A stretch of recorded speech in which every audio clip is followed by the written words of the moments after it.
ଉପଯୁକ୍ତ କ୍ୟାଣ୍ଡିଡେଟ୍ ଦରକାର ସେ କ୍ୟାଣ୍ଡିଡେଟ୍ କେଉଁ ଦଳର ହେବା ଦରକାର ବୋଲି ଆପଣ ଆଶା କରୁଛନ୍ତି ନା ସ୍ୱାଧୀନ ହେବା ଦରକାର ନା କ'ଣ ଆଶା କରୁଛନ୍ତି କେଉଁଭଳି ପ୍ରାର୍ଥୀ କିଛି ଦଳ ସମର୍ଥିତ ପ୍ରାର୍ଥୀ ଆଶା କରୁଛନ୍ତି? ଆଜ୍ଞା ଜଣେ ଏମଏଲଏ ଭୋଟ ଦେବେ ସାଧାରଣ ଜନତା। ସାଧାରଣ ଜନତାଙ୍କୁ ମୁଁ ଆଜି ପ୍ରେସ୍ ମିଟ୍ ମାଧ୍ୟମରେ ମୁଁ ଜଣାଇବା ପାଇଁ ଚାହୁଁଛି ଏଠି ଅନେକ ଦଳ ଅଛି ସେ ଦଳ ଭିତରେ ଦଳକୁ ନ ଯାଇ ଉପଯୁକ୍ତ ଯିଏ କ୍ୟାଣ୍ଡିଡେଟ୍ ଯିଏକି ଆମମାନଙ୍କର ସମସ୍ୟା ପ୍ରତ୍ୟେକ ମୁହୂର୍ତ୍ତରେ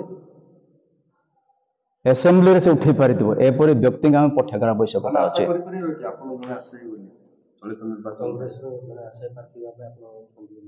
ଯଦି କଂଗ୍ରେସ ଚାହିଁବେ ତାହେଲେ ସେମିତି କିଛି ନୁହଁ, କିନ୍ତୁ ମୁଁ ତ ରାଜନୀତି କରିବା ମୋର ଇଣ୍ଟେନସନ୍ ନୁହେଁ, କିନ୍ତୁ ଯଦି ଜନତା ସୁଯୋଗ ଦେବେ ସେ କଥା ଆମେ ମନା କରିପାରିବାନି।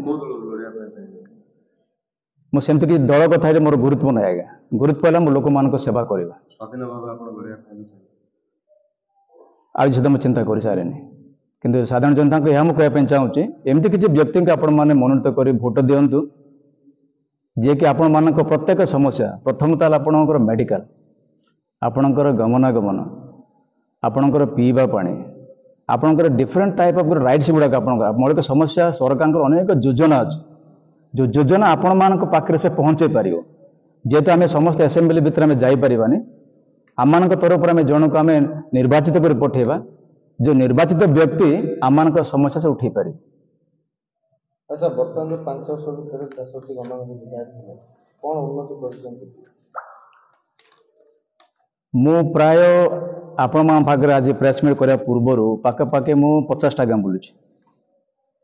50ଟା ଗାଁ ଭିତରେ ଏମିତି କିଛି ମୁଁ ଶୁଣିବାକୁ ପାଇଲି କେବଳ ସେ ପ୍ରତିଶ୍ରୁତି ଦେଇଛନ୍ତି, ଆଉ କ'ଣ କହିଲେ ରନିଂ ସରକାର ବିରୁଦ୍ଧରେ କହିଲେ। ଆଜ୍ଞା ମୋତେ ବିଜେଡି ସରକାର ମୋତେ କରେଇ ଦେଉନି, ବିଜେଡି ସରକାର କରେଇ ନ ଦେବାରେ କୌଣସି ପ୍ରକାର ସେଠି ବିଧାନ ବି ନିୟମ ନାହିଁ। ଆପଣ ଆପଣଙ୍କ ଲେଭେଲରେ ଯାହା କିଛି ଫଣ୍ଡ ଅଛି ଆପଣ ୟୁଟିଲାଇଜ୍ କରିପାରିବେ, ତା ବାଦ ଅନ୍ୟାନ୍ୟ ବିକାଶର ଗୋଟେ ଫଣ୍ଡ ଗୁଡ଼ାକ ଅଛି ଆପଣ ସେ ଜିନିଷ ଆପଣ ଆଣିକି ଲୋକମାନଙ୍କ ପାଖରେ ପହଞ୍ଚାଇ ପାରିବେ। କିନ୍ତୁ ଅନେକ ଗାଁରେ ସେ କହୁଛି ଆଜ୍ଞା ଆପଣମାନଙ୍କ ଚର୍ଚ୍ଚ କର ମୁଁ ପୁରା କମ୍ପ୍ଲିଟ୍ କରିଦେବି, କାହାକୁ 10 ଲକ୍ଷ କଥା ଦେଲା, କାହାକୁ 5 ଲକ୍ଷ, କାହାକୁ 2 ଲକ୍ଷ, କାହାକୁ ଟୋଟାଲ କମ୍ପ୍ଲିଟ୍ ମୁଁ କରିଦେବି, କିନ୍ତୁ ସେ ପ୍ରକାର ଆଜି ପର୍ଯ୍ୟନ୍ତ କୌଣସି ଗାଁକୁ ସେ ପ୍ରକାର କମ୍ପ୍ଲିଟ୍ ୱାର୍କ ଦେଇନି। ଯେଉଁ ସମସ୍ୟା ଗୁଡ଼ିକ ଆପଣ ଦେଖିଛନ୍ତି ବର୍ତ୍ତମାନ ଗାଁ ଗାଁ ବୁଲିକି, ଯଦି ଆପଣଙ୍କୁ ସୁଯୋଗ ମିଳେ ଆଜ୍ଞା କୌଣସି ଦଳରୁ ହଉ କିମ୍ବା ସ୍ୱାଧୀନ ଭାବରେ ସୁଯୋଗ ମିଳେ ଆପଣ କ'ଣ କରିବେ ବୋଲି ଭାବିଛନ୍ତି? ନିଶ୍ଚିତ ପ୍ରଥମ କଥା ହେଲା ଲୋକମାନଙ୍କ ରାଇଟ୍ସ, ଯେଉଁ ମୌଳିକ ସମସ୍ୟା ଆମେ ଜାଣୁ ଭଲ ଭାବରେ ସେ ଜିନିଷ ପ୍ରତ୍ୟେକ ଗାଁରୁ ପହଞ୍ଚାଇ ପାରିବେ।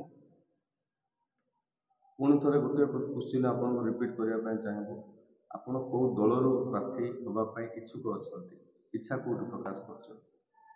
ଆଜ୍ଞା ଦଳ ମନୋନୀତ କରି ରାଜନୀତି ଦଳ ଗୁଡ଼ିକ ଗୋଟେ ମାଧ୍ୟମ ଖାଲି ଲୋକଙ୍କ ସେବା କରିବା ପାଇଁ, ଆପଣ କେଉଁ ଦଳ ଇଣ୍ଟରେଷ୍ଟେଡ୍? ଯେକୌଣସି ଦଳ ସୁଯୋଗ ଦେଲେ ମୁଁ କରିପାରିବି ଆଜ୍ଞା, ଦଳ ମୋର ଗୁରୁତ୍ୱ ନାହିଁ, ସେବା ମୋ ଗୁରୁତ୍ୱ ନାହିଁ। କେଉଁ ବିଷୟକୁ ପ୍ରାଧାନ୍ୟତା ଆପଣ ଦେବେ? ଆଜ୍ଞା କେଉଁ ବିଷୟ ଉପରେ ଅଧିକ ପ୍ରାଧାନ୍ୟତା? ଅଧିକ ବିଷୟ ଯେଉଁ ଜିନିଷ ଆଜି ପର୍ଯ୍ୟନ୍ତ ଦେଖନ୍ତୁ, ଆଜିକୁ ଆମର ସ୍ୱାଧୀନତା ହେଇକି 70 ବର୍ଷ ପରେ ହେଲାଣି, ଯାହା ଆମ ଲୋକମାନଙ୍କ ପାଇବାର ଅଧିକାର ଅଛି। ଆପଣ ଆଜି ଯିବେ ଯଦି ଆପଣ ପଞ୍ଚାୟତକୁ ଯିବେ, ସରପଞ୍ଚକୁ ଆପଣ କହିବେ ସାର୍ ମୋ ପାଖରେ ଫଣ୍ଡ ନାହିଁ, ଯଦି ଆପଣ ଯିବେ କଲେକ୍ଟର ପାଖକୁ ଯିବେ ସେ ସାର୍ କହିବେ ନାହିଁ ସେମିତି କିଛି ଫଣ୍ଡ ଆମ ପାଖରେ ନାହିଁ। ତ ଯଦି ପଞ୍ଚାୟତରେ ଫଣ୍ଡ ନାହିଁ କି ବ୍ଲକରେ ଫଣ୍ଡ ନାହିଁ, ତା ଭିତରେ ଷ୍ଟେଟ୍ ଗଭର୍ଣ୍ଣମେଣ୍ଟର ଡିଫରେଣ୍ଟ ଡିପାର୍ଟମେଣ୍ଟ ଅଛି ଲୋକଙ୍କର ବିକାଶ ପାଇଁ, ପୁଣି ଷ୍ଟେଟ୍ ଗୁଡ଼ାଏ ଡେଭଲପମେଣ୍ଟ ଫଣ୍ଡ ଗୁଡ଼ାକ ଅଛି ଯେଉଁଟାକି ଲୋକଙ୍କ ଡେଭଲପମେଣ୍ଟ ପାଇଁ। ଏସବୁ ଜିନିଷ ଆଜ୍ଞା ଆପେ ଆସେନି। ଏସବୁ ଜିନିଷ କ'ଣ ଗୋଟେ ନେତାର କରିବାର ଇଚ୍ଛା ଶକ୍ତି ଥିଲେ ସେ ଯାଇ କରିପାରିବ। ତ ଆମେ କହିପାରିବା କି ରୋବେନ ମଣ୍ଡଳ ବର୍ତ୍ତମାନ ରାଜନୀତି ମଇଦାନରେ ସକ୍ରିୟ ହେଉଛନ୍ତି ଲୋକଙ୍କ ସେବା ପାଇଁ? ଆଜ୍ଞା ମୁଁ ଲୋକଙ୍କ ସେବାରେ ପାଖାପାଖି ମୋର 27 ବର୍ଷ ହେଲାଣି। ଜମି ଜମା ସମସ୍ୟା, ବିଭିନ୍ନ ପ୍ରକାର ଇସ୍ୟୁ ଯେଉଁ ଜାଗାରେ ଲୋକମାନଙ୍କର ଅପହଞ୍ଚ ରହିଛି, ଇଭେନ୍ ଆପଣମାନେ ଜାଣିଥିବେ ପାଖାପାଖି 1500 ପିଲାଙ୍କୁ ମୁଁ ପାଠ ପଢ଼େଇଛି ଯେଉଁଟାକି କୌଣସି ପ୍ରକାର ୱିଥଆଉଟ୍ ଏନି ବାହାର ଫଣ୍ଡ, ଯେଉଁଟାକି ସରକାରଙ୍କର ସ୍କୁଲ ନଥିବ, ରୋଡ଼ କମ୍ୟୁନିକେସନ୍ ନାହିଁ, ସେ ପ୍ରକାର ଗାଁର ପିଲାମାନଙ୍କୁ ମୁଁ ଆଣିକି ମୁଁ ଥଇଥାନ କରିଥିଲି ଚନ୍ଦ୍ରଗିରି। ରାଜନୈତିକ ସହଯୋଗରେ ଆପଣ ଏତିକି ଜିନିଷ କରିପାରୁଛନ୍ତି, ତାହେଲେ ରାଜନୀତିର ସାହାରା କାହିଁକି? ଆଗକୁ ତ ଆପଣ ବହୁତ ଭାବରେ କରିପାରିବେ ରାଜନୀତିରେ ନ ରହି। ଦେଖନ୍ତୁ ସରକାରଙ୍କ ପାଖରେ ଏ ପ୍ରକାର ଗୋଟେ ଶକ୍ତି ଅଛି ଯେଉଁଟାକି ସିଧାସଳଖ ସେ ସାଧାରଣ ଜନତାଙ୍କୁ ସାହାଯ୍ୟ କରିପାରିବେ। ଯେଉଁ କାରଣ ପାଇଁ ଯେହେତୁ ଆମେ ଦେଶର ଜଣେ ନାଗରିକ, ସେହି ହିସାବରେ ଆମେ ରାଜନୈତିକ ଦଳ ହିସାବରେ ଆମେ ଯାଇକି ବି ଆମେ ଲୋକଙ୍କ ସେବା କରିପାରିବା।